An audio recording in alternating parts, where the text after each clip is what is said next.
మీ business ఏదైనా మీ ఊర్లో promotion చేయాలంటే అది సుమన్ టీవీతోనే సాధ్యం. ఇప్పుడే సంప్రదించండి.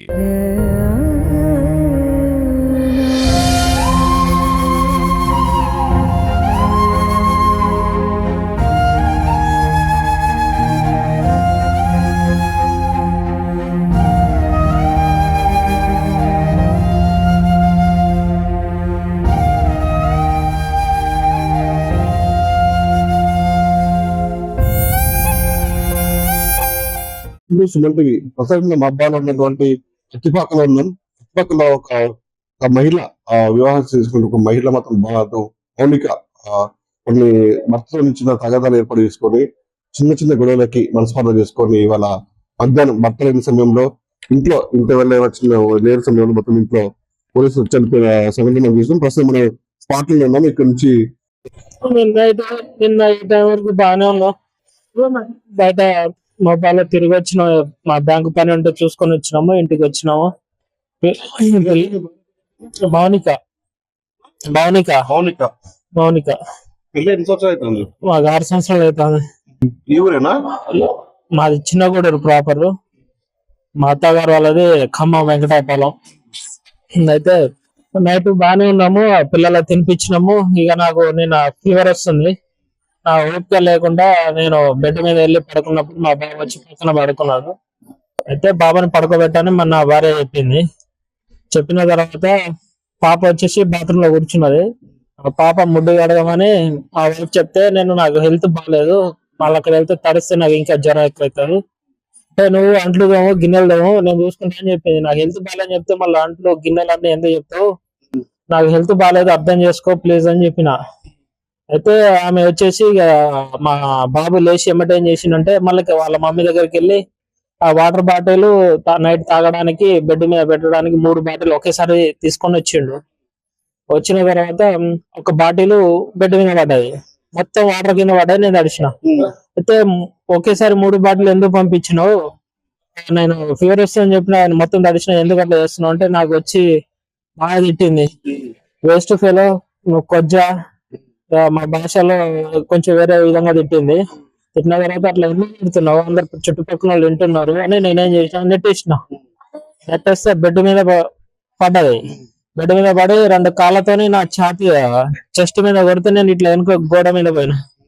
ఎందుకు కొడుతున్నావు అని నేనేం చేసిన, ఒక దెబ్బ కొట్టిన తర్వాత ఆమె వచ్చి వేరే రూమ్ లో వచ్చేసి ఆ టీ కప్ ఉంటది, టీ కప్ తోని ఇట్లా కొట్టుకునేసరికి ఇక్కడ చీలికి వచ్చి మొత్తం బ్లడ్ ఇట్లా కారింది.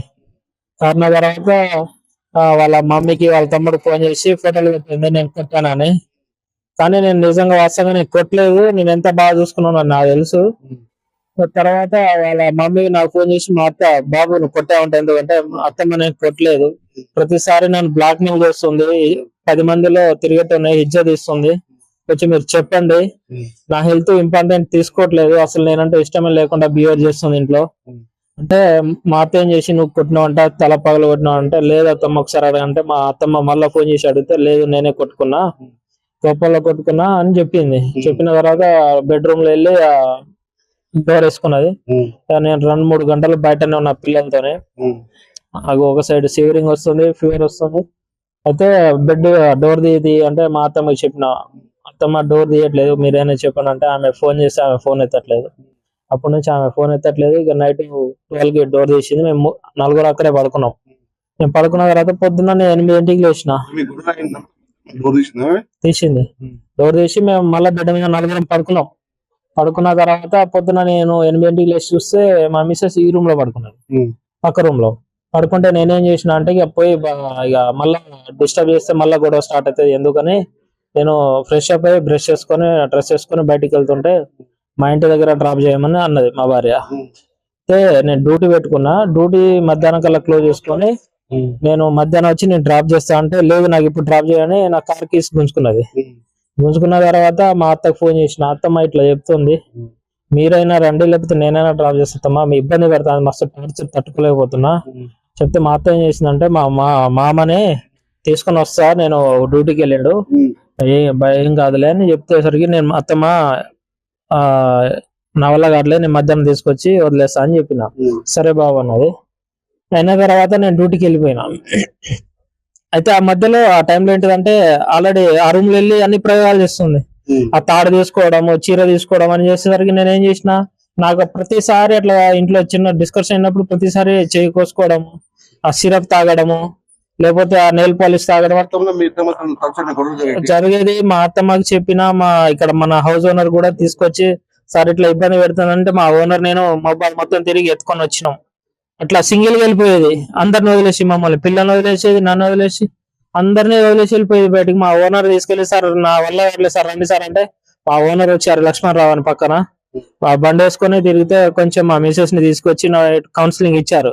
ఇట్లా చేద్దామా అంటే సరే సార్ అని ఏదో ఇక మేము అక్కడికి క్లోజ్ అయినాం. ఇక తర్వాత పొద్దున నేను ఊరి పెట్టుకుంటా ఇది పెట్టుకుంటా అంటే నా ప్రతిసారి అట్లాగే బ్లాక్ మెయిల్ చేసేది, ఇబ్బంది పెట్టేది.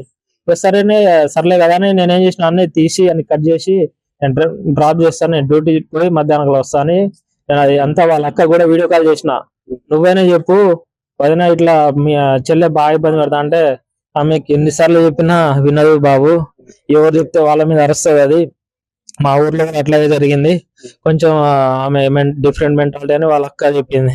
అయితే నేను ఇక వెళ్ళిపోయిన తర్వాత ఆ ఫోటోలు వీడియోలు అన్ని నేనేం చేసిన అంటే వాళ్ళ అక్క పెట్టినా ఇట్లా చేస్తుంది, మీకు కొంచెం మీరు ఫోన్ లో మాట్లాడితే మీతోనైనా కొంచెం రిలాక్స్ మాట్లాడుతుంది, మా బామ్మర్ది మెసేజ్ పెట్టినా మీ చెల్లెతో మాట్లాడు, వాళ్ళ అక్క పెట్టినా మీ చెల్లెతో మాట్లాడు, ఆమె కొంచెం డిఫరెంట్ సైకో లాగా బిహేవ్ చేస్తుంది, నేను డ్యూటీకి వెళ్తున్నా.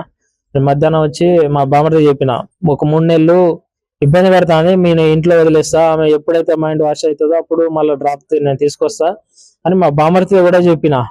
సరే బావ అన్నాడు. ఇక అప్పుడప్పుడు మధ్య మధ్యలో అందరితో ఫోన్ చేపిస్తున్నా, నేను కూడా ఫోన్ చేస్తే మా బాబు లిఫ్ట్ చేస్తాను. నేను పాతొక్క 3ంటికి వచ్చేసరికి కింద కూర్చొని ఉన్నది, ప్రతిసారి ఎట్లాగే భయపెడుతుంది కదా అని నేనేం చేసిన పోతే ఆల్రెడీ నాలుక బయట వచ్చింది, మెడ మొత్తం వాపు వచ్చేసరికి నేను కత్తి తీసుకొచ్చి తాడుకొచ్చిన.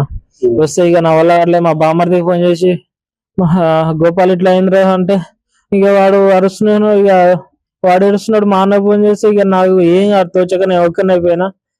ఇక ఇదే జరిగిన ఇదే విషయం. బాబు 3.5 సంవత్సరాలు, పాప 1.5 సంవత్సరం.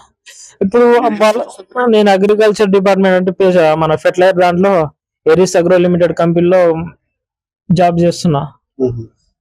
మాది బయట తిరుగుడు ఎక్కువ ఉంటది, మా ఆఫీస్ డ్యూటీ కాదు, ఫీల్డ్ వర్క్ ఉంటది ఎక్కడెక్కడ. ఇప్పుడు ఈరోజు నర్సంపేట ఇచ్చిన నేను, కానీ ఇట్లా జరిగితే నేను ఎక్స్పెక్ట్ చేయలేదు. మా అత్తమ్మ వాళ్ళు కూడా చెప్పిన, ప్రతిసారి 100 సార్లు చెప్పిన అత్తమ్మ ఇట్లా ఉంది అంటే వాళ్ళు కూడా చెప్పినా ఎవరు చెప్పినా వినేటట్లు లేరు. వచ్చారు మీ అత్తమ్మ వచ్చారా? వచ్చారు.